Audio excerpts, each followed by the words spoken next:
Hey everybody, first day back behind the chill chair. Excellent first day after taking some time off.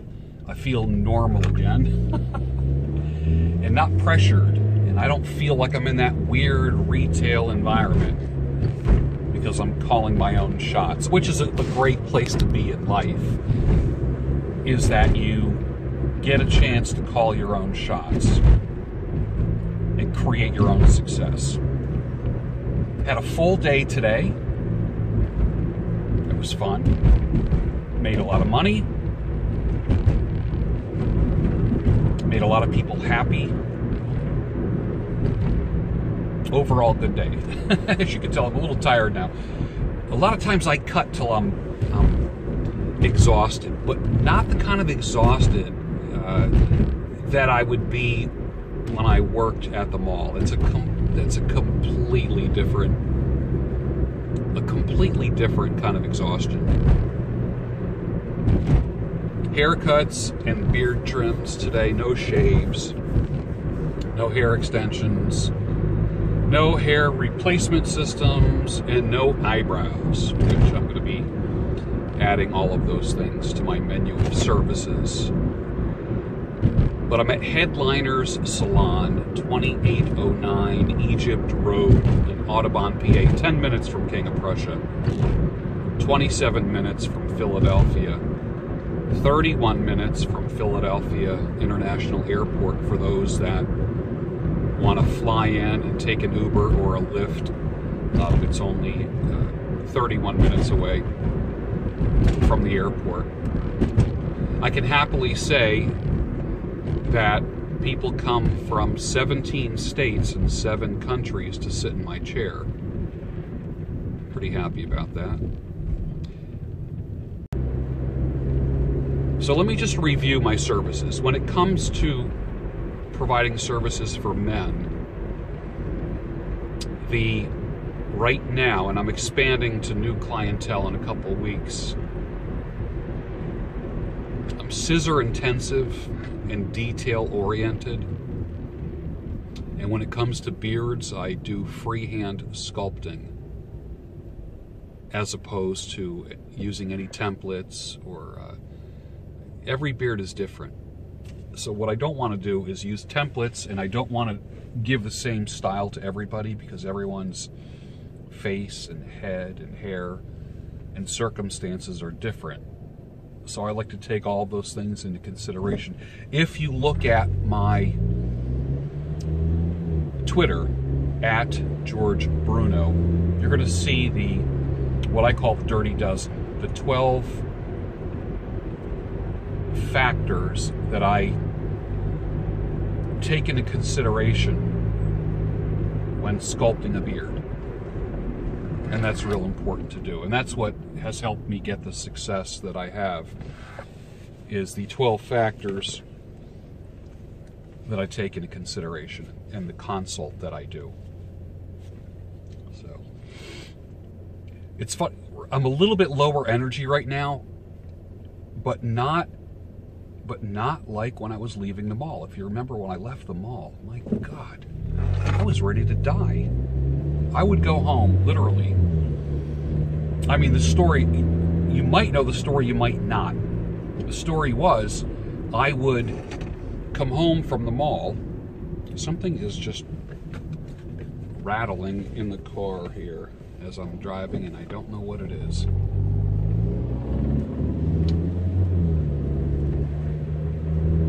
I would come home, and as you know, I have a female housemate.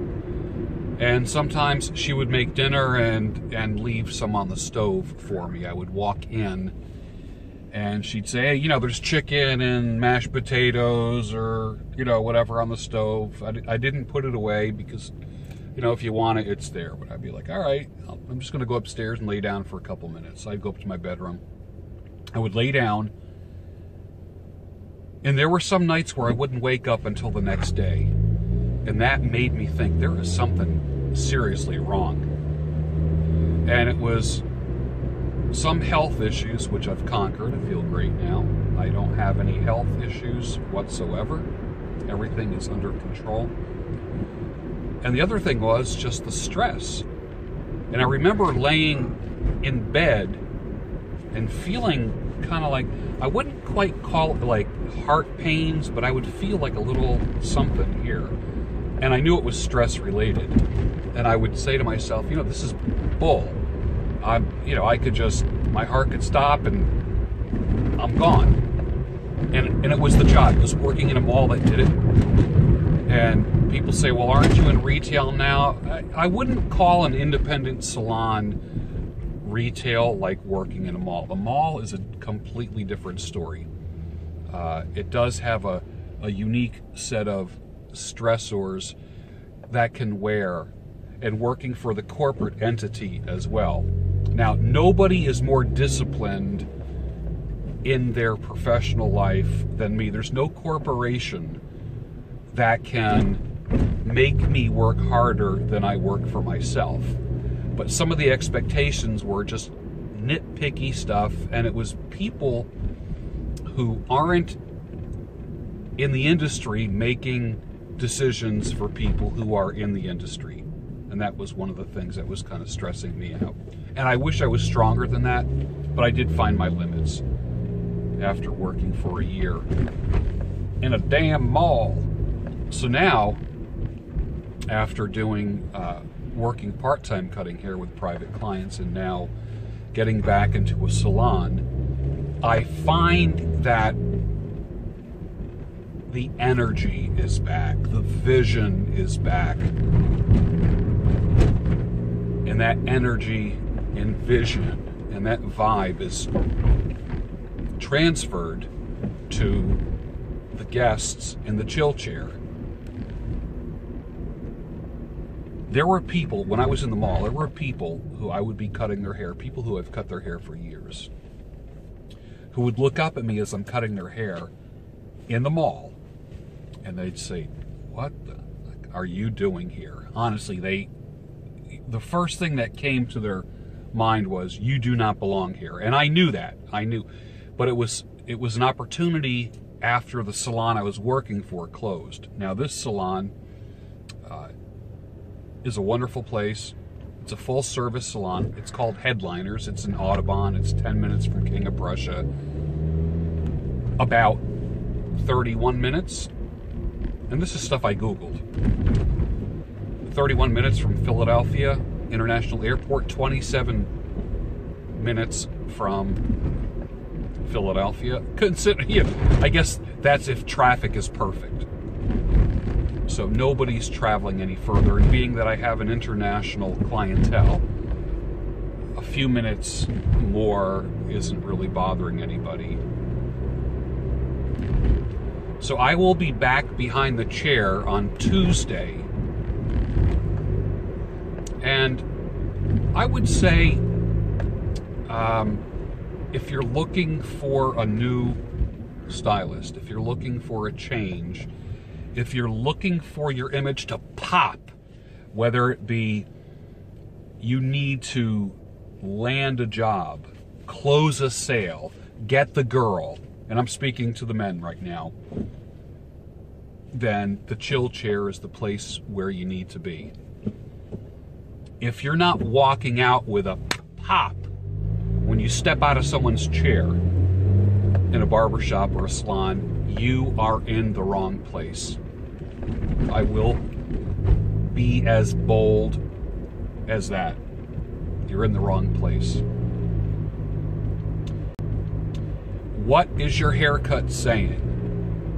Is your haircut singing or humming the theme from This Old House? Or is the soundtrack to your image Sweet Child of Mine by Guns N' Roses? What does your image, what does your haircut say? What does your style say? I would venture to say that you want to come out into your world with power, with influence, with swagger, with game. That's what you want. In 2 weeks, I'm opening up the chair to new clientele, and the new clientele are going to be about 25% of my guests.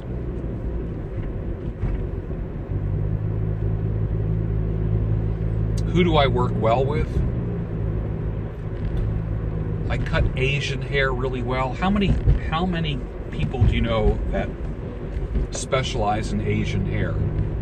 That's one of the things that I love doing because I'm scissor intensive, and I find that Asian hair, which is typically jet black and pin straight, responds best to scissor intensive cuts because it lays nicer, doesn't have a porcupine, prickly feel to it. And the haircuts last longer because they grow in nicely. They just become full. They don't become like puffy mushroom heads.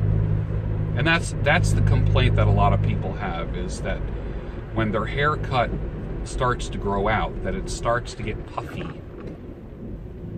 And we want to avoid puffy head. Mushroom head. And that's with all haircuts.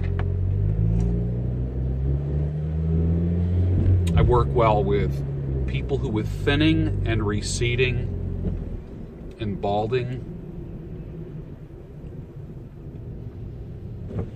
do not think that just buzzing your hair down. Now, I would tell you, if I felt that buzzing your head down would be a better look for you, I'll tell you that. There's a lot of times where guys might say that they want to shave their head, and I'll say, well, let's try buzzing it down first, and then I'll even taper it on the sides.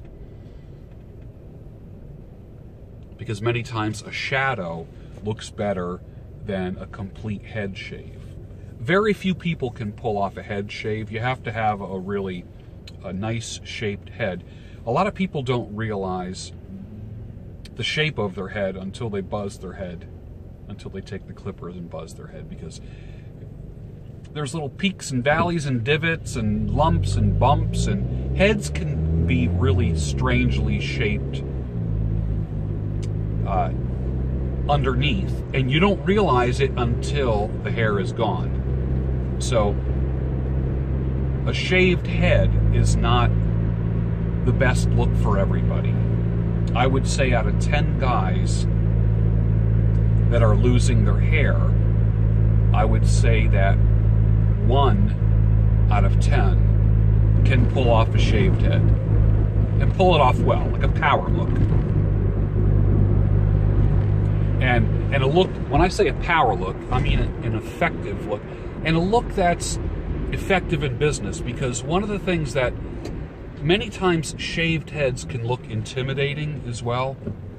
And if you're in business, you don't want to be intimidating, you want to be inviting. It's just the opposite. Intimidation keeps people away from you.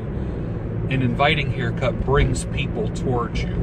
And that's what I want for you. I want people to be invited to you just by your look.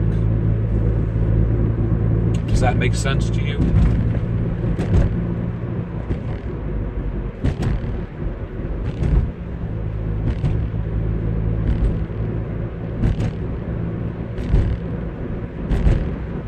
So thinning, receding, balding, whatever you want to call it,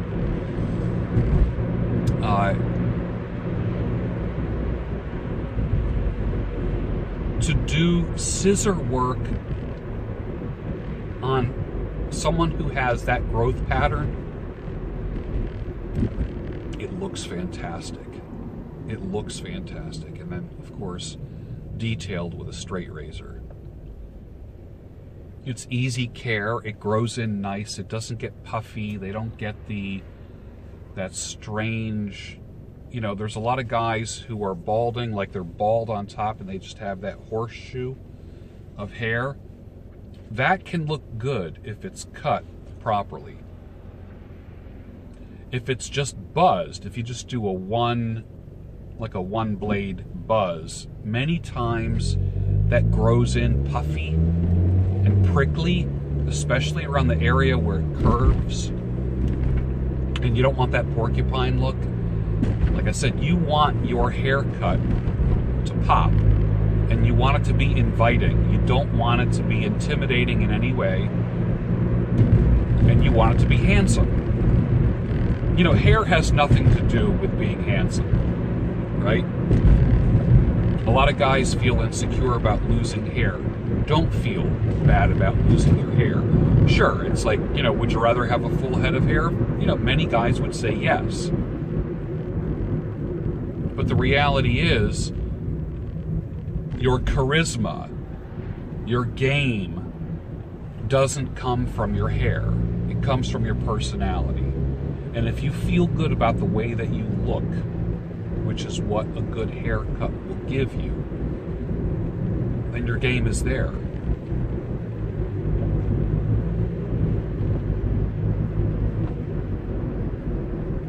Don't think for 1 second that women go for guys more if they have hair.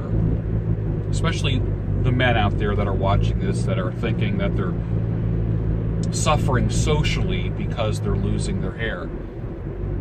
I can show you how that's not true.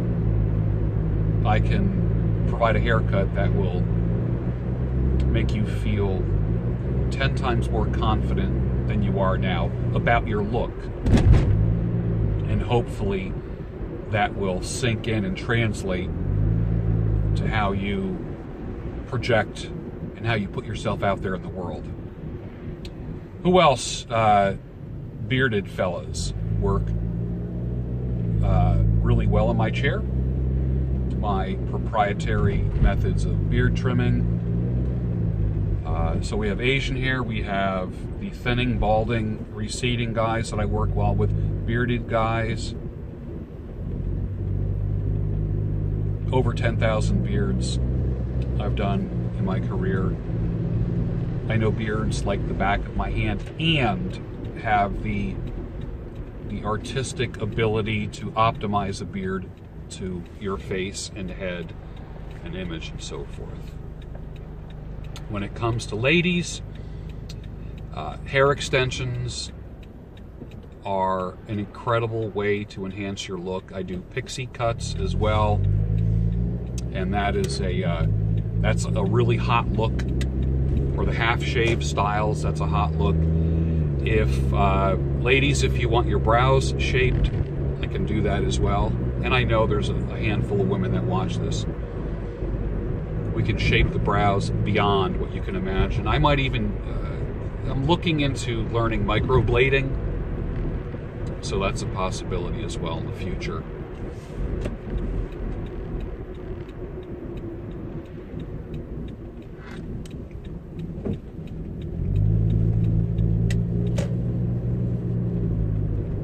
Well, I am going to grab a bite to eat. I'm gonna change hand in my neighborhood right now. And I think I'm gonna fire up a cigar tonight. I think I'm gonna fire up a Java cigar tonight. And I'm not sure what spirits I'm gonna be enjoying.